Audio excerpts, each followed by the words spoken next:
Hello, friends. It has been a minute. Hey there. Hey. Yeah, it's me, Naj Drakes. I know I have been missing in action for a bit of time, and we are not even going to deal with that today. We're not going to talk about why Naj has been kind of absent on the social media scene for several months now. But I had something that I was thinking about that just kind of popped into my spirit today. And I felt like it was one of those things that was worthy of sharing. So here I am. Not really a lot of preparation, but I am here to kind of just share something that I think that many of you can relate to. Now, I'm going to ask you a question. How many of those people who are watching right now, y'all are from the South? I mean, like the real South. You know all the colloquialisms, you know what it is to grow up in the South. If that's you, then I want you to go ahead and say that's me down in in the comments. All right, because I'm going to share a story that is very particular to us Southerners. Although those who are not Southerners, I'm sure can relate as well. So now that I can see who out there are my people who grew up in a similar way as I did, how many of you know what the pot liquor is? The pot liquor. Do you know what the pot liquor is? All right, this is a trivia question, but that's one. If you know what it is, go ahead and put that in the comments as well. And I'm going to go ahead and move on with my story. But today, I don't know why, but I started thinking about the pot liquor.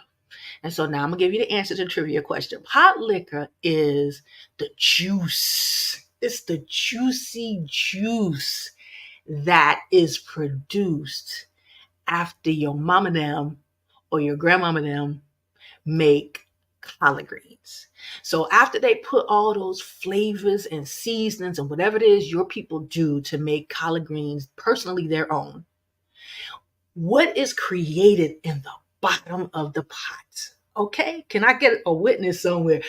What is created in the bottom of the pot is just pure gold, and better known as pot liquor. I know growing up, we would want to just slurp up that juice, put that thing in a cup, and we know that even like 2 3 days later, that liquor was even more because it was more. It had had time to really marinate and just explode with flavor. Okay. And what that made me start thinking about today is the value of our environment, right? I know the scriptures tell us that um, bad company corrupts good character. And I think that that can be extrapolated into so many different areas. But I want to think about it today in terms of environment. And I want to ask you a question. What are you marinating in? What are you marinating in? See, so often we think about the what it is we want to accomplish, what it is that we want, who it is we want to become. I apologize for that. Who it is we want to become and where we want to go, what we want to do. But we don't often take into account the environment that will be required to position us into that place that we want to go. And so, as I was thinking about the pot liquor, I was thinking, Naj, what kind of environment are you marinating in right now?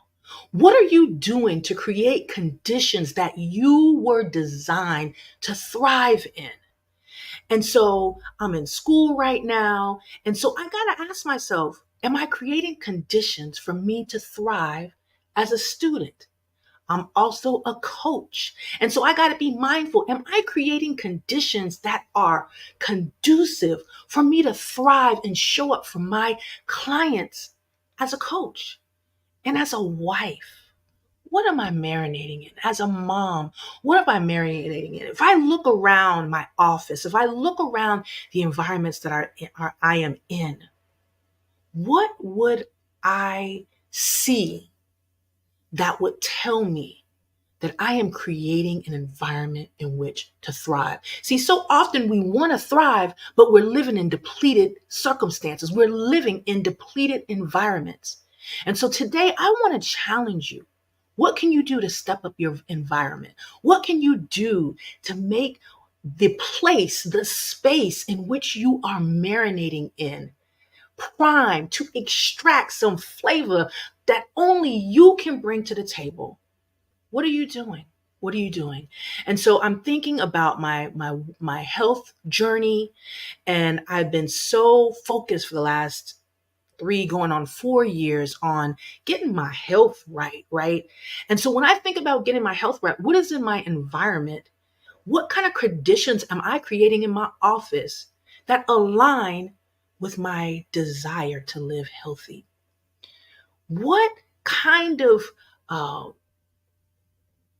items, things, stuff, what kinds of materials, what kind of things are in my environment that would cause me to thrive as a student, that would cause me to be able to show up with a mindset that is ready to move forward? What am I doing within my environment to create that? Do I have affirmations? Am I prioritized on a daily basis? Are my priorities before me? Am I time blocking? What am I doing with my environment? What am I marinating in? Is there a vision nearby that is pulling me towards where I want to go? And so today I challenge you, my friends, my sisters, my people, to contemplate, to consider, what are you marinating in? And are you creating conditions for you to flourish in?